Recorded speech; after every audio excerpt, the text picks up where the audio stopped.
સુરતમાં 2 દિવસના ભારે વરસાદે પોદાર માર્કેટને કરોડો રૂપિયાનું નુકસાન પહોંચાડ્યું છે। 1.5 માળ સુધી પાણી ભરાઈ જતા 200થી વધુ દુકાનોમાં માલ સામાન બગડ્યું હોવાનું વેપારીઓએ જણાવ્યું હતું। તો વેપારીઓએ મનપાની કામગીરી સામે પણ ગંભીર સવાલ ઉઠાવ્યા। સુરતના પોદાર માર્કેટમાં સતત 2 દિવસ વરસેલા ભારે વરસાદ બાદ 1.5 માળ સુધી પાણી ભરાઈ જતા 200થી વધુ દુકાનોમાં પાણીમાં ગરકાવ થઈ ગઈ હતી। દુકાનમાં રહેલો સામાન અને અન્ય સામાનને પણ ભારે નુકસાન પહોંચ્યું છે। વેપારીઓના જણાવ્યા મુજબ અંદાજે 250 કરોડ જેટલું નુકસાન થયું હોવાનું જણાવ્યું છે। વેપારીઓને લાખો રૂપિયાનું નુકસાન સહન કરવાનો વારો આવ્યો।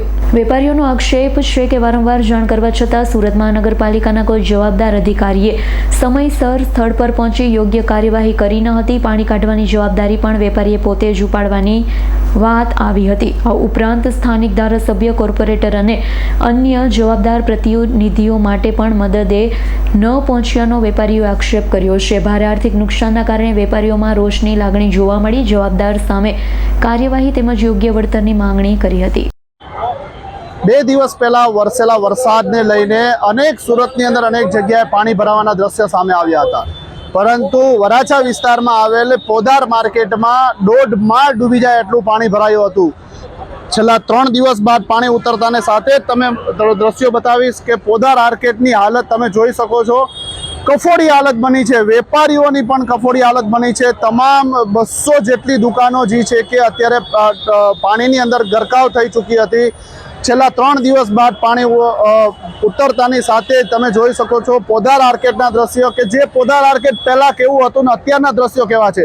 દુકાનની અંદર રાખેલો કરોડો રૂપિયાનો માલ અત્યારે જે છે કે સંપૂર્ણપણે કચરાના ઢેરની અંદર ફેરવાઈ ગયો છે। તમે દ્રશ્યો નિહાળી શકો છો કે કઈ રીતના આ દ્રશ્યો છે। આ તમામ દુકાનોની અંદર કચરાની જે માલ પડ્યો છે। વેપારી આપણી સાથે છે, શું નામ આપનું? નારાયણભાઈ મારું નામ છે। હું 20 વર્ષ જૂનો વેપારી છું। અહીંયા અમારા પોદારમાં દુકાન છે ખેતેશ્વર કરીને। તમે તમારા મીડિયા મારફતે બતાવી શકો છો કે અમારી કેવી હાલત થઈ ગઈ છે। હવે અમને છે ને રડવાનું પણ નથી આવતું, આંસુ પણ સુકાઈ ગયા છે અમારા। એટલે શું કરીએ, શું બોલીએ એ નથી સમજાતું, કેમ કે બધા ઝીરો થઈ ગયા છે અને બધાનો માલ કાંઈ રહ્યું નથી, 1% નથી રહ્યું કાંઈ। બધું ઇલેક્ટ્રોનિક આઇટમ છે, કવર છે, મોબાઈલ છે, બધું ટોટલ આમાં ડૂબી ગયું છે। હવે બધાને ઓછામાં ઓછું, એટલે જૂના વેપારી છે તો ઓછામાં ઓછું દરેક દુકાનનું 1 કરોડ પ્રમાણે ગણીએ તો 200 કરોડનું નુકસાન છે। ચોક્કસ એક દુકાન દીઠ 150 થી 100 કરોડ, એક દુકાન દીઠ 1 કરોડ રૂપિયા આસપાસનું નુકસાન કહી શકાય છે। તમારી કઈ જગ્યાએ દુકાન છે અને કેટલું નુકસાન છે અને કઈ રીતની સરકાર દ્વારા મદદ કરવામાં આવી છે કે નથી આવી?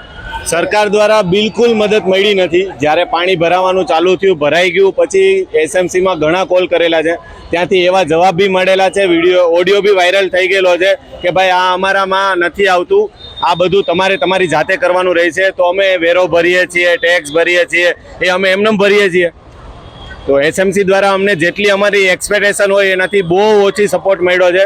જ્યારે આ બધું વાયરલ થઈ ગયું ત્યારે બધાએ 2 પંપ મોકલ્યા છે, ત્યારે કામ ચાલુ થયું છે, ત્યાં સુધી થયું નથી। બધા વેપારીઓની હાલત બહુ જ ખરાબ છે। હજુ તમે ખાલી બહારથી જોઈ શકો છો, અંદર બી ઘણા મોટા મોટા વેપારીઓ છે જે 15-15, 20-20 વર્ષથી કામ કરે છે। એક જ જગ્યા પર 20 વર્ષથી કામ કરતા હોય ને તો માલ બી એવડો હોય, સ્ટોક બી એવડો હોય, અને આ એશિયાનું નંબર 1 માર્કેટ છે। તો અહીંયા લગભગ બધી જગ્યાએથી કસ્ટમરો આવતા હોય તો સ્ટોક બી એ પ્રમાણે જ હોય। અત્યારે હાલત બહુ જ ખરાબ છે, કોઈ વર્ણવી ન શકીએ, કોઈ આંકડો નહીં આપી શકીએ। કેટલી દુકાનો પાણીમાં ગરકાવ થતી ને અંદાજે કેટલું નુકસાન હોય છે?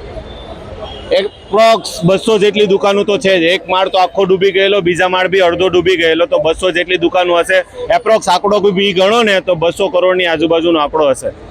ચોક્કસથી વેપારીઓ દ્વારા કહેવામાં આવે છે કે 200 દુકાનો જે છે કે પાણીની અંદર ગરકાવ થઈ ચૂકી હતી અને 150 થી 200 કરોડ રૂપિયાનું નુકસાન પણ હાલ તો જે પોદાર માર્કેટની અંદર તમામ દુકાનોની અંદર થઈ ચૂક્યું છે। Jignesh Pandya, S9 news, Surat.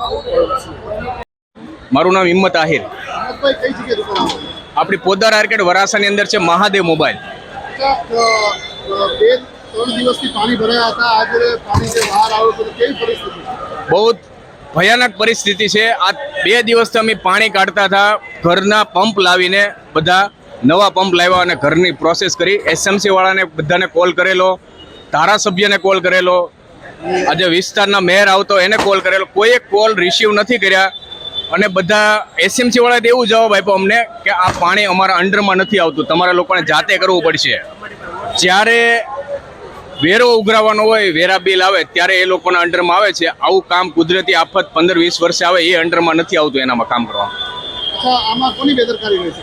આમાં એસએમસીની અને આ જે અત્યારે કામ ચાલી રહ્યું છે મેટ્રોનું, ટિકટોનું, એ લોકોની બેદરકારી છે ફૂલ. કેટલું નુકસાન છે? નુકસાન અંદાજે આખા માર્કેટનું 200 કરોડ રૂપિયાનું છે. તમારે કેટલું નુકસાન? મારે અંદાજે 15 થી 20 લાખ રૂપિયાનું નુકસાન છે. શું માંગ છે તમારી? માન એવું છે કે તંત્ર ધ્યાન આપે અને બધાને હેલ્પ કરે તો વધારે સારું. અલ્પેશ વગાસિયા. અલ્પેશભાઈ, કઈ જગ્યાએ દુકાન આવેલી છે? મારી અહીંયા પોદાર આર્કેડમાં ગ્રાઉન્ડ ફ્લોરમાં ત્રિષા મોબાઈલ આવેલી છે. કેટલું નુકસાન છે અને શું કહેશો? કેવી રીતે બેદરકારી કહેવાય? નુકસાન ટોટલી નુકસાન જ છે. એનું કારણ છે કારણ કે 15 મિનિટમાં જ પાણી ભરાઈ ગયું. 15 મિનિટમાં અમારથી જેટલું ગળે સુધી પાણી ભરાણું ત્યાં સુધી અમે ફોન બધું ટ્રાય કરી, ફોન કાઢવાની ને બધું કાઢવાનું, પણ 15 મિનિટમાં બધું ભરાય એવું હતું, પોસિબલ જ નહોતું. એટલે મોસ્ટ ઓફ 95% નુકસાની છે, 5% જ માલ આવેલો છે બહાર. અંદાજે કેટલું નુકસાન છે? અંદાજે મિનિમમ કરોડ રૂપિયાનું મિનિમમ નુકસાન છે અમારું બધું જ. કેટલી દુકાનો આ રીતે? દુકાનો 200 થી 250 દુકાન છે અને બધાને મિનિમમ કરોડ, 1.5 કરોડ, 2 કરોડનું પર દુકાન નુકસાની છે. અચ્છા, કોઈ નગર સેવક કે કોઈ આવેલું અહીંયા? ના, કોઈ નથી આવેલું. જ્યારે અમે પાણી ભરાઈ ગયું, બધું ભરાઈ ગયું, પછી બીજા દિવસે તે એસએમસી વાળા પણ ન આવ્યા. અમે એને ફોન બહુ કર્યા એટલે એને એવું કીધું અમારી આમ ફરજમાં નથી આવતું, તમારે કોઈ જાતે માણસને બોલાવીને કરાવવું જ પડશે, તમારી જાતે મોટર. પછી અમે જાતે મોટર બોલાવીને અમે કામ કર્યું. પછી અમે એસએમમાં બહુ બધી રિક્વેસ્ટ કરી, કમ્પ્લેન કરી, ત્યારે એને 2-3 મોટરો એને મોકલી અને થોડોક નિકાલ કર્યો છે. પણ એ અમે બહુ બધી રિક્વેસ્ટ કરી, આખું ગ્રુપ જોઈન્ટ થયું ત્યારે આ કામ થયું છે, પાણી નીકળ્યું છે. શું માંગ છે તમારી? અમારી માગ તો હવે શું છે, એ તો અમે માગીએ તો કઈ આપવાના છે નહીં અમને, કારણ કે આમાં કઈ વધ્યું જ નથી. હું આપવાના છે અમને એક ફોન અમારો હાજો નથી વધ્યો, એક ફોન. અને અમે એમ નથી કહેતા એ અમને પૈસા આપે એમ, પણ આજે મેટ્રોનું જે કામ છે એના કારણે 99% આપેલું છે, બાકી સાત જ નહીં. પણ જ્યારે અમે એને રિક્વેસ્ટ કરીએ કે થોડુંક તો અમારી સહાય કરો, એ કે અમારી ફરજમાં કોઈ વસ્તુ આવતો જ નથી. મારું નામ ગિરીશ રાવલ છે. કઈ જગ્યાએ દુકાન આવેલી? મારી અંદર ગલીમાં છે, એકદમ નીચે ભોઈ તળિયામાં.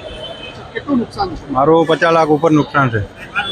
શું કહેશો? 2 દિવસ પાણી ભરાયા હતા, કોઈ દ્વારા હેલ્પ કરવામાં આવી ખરી? કોઈએ નથી આવ્યું. અહીંયાના નથી નગર સેવક આવ્યા, નથી એમએલએ આવ્યા, નથી કોઈ સાંસદ આવ્યું, નથી CR પાટીલ સાહેબ આવ્યા, નથી ભૂપેન્દ્રભાઈ પટેલ આવ્યા, અને મોદી સરકારનો કોઈ માણસ નથી આવ્યો અહીંયા, નથી કોઈ એસએમસી વાળું આવ્યું.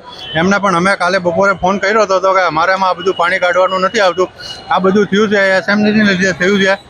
એસએમસી વાળા કોઈ દિવસે આ ગટરની સફાઈ નથી કરતા, બરોબર.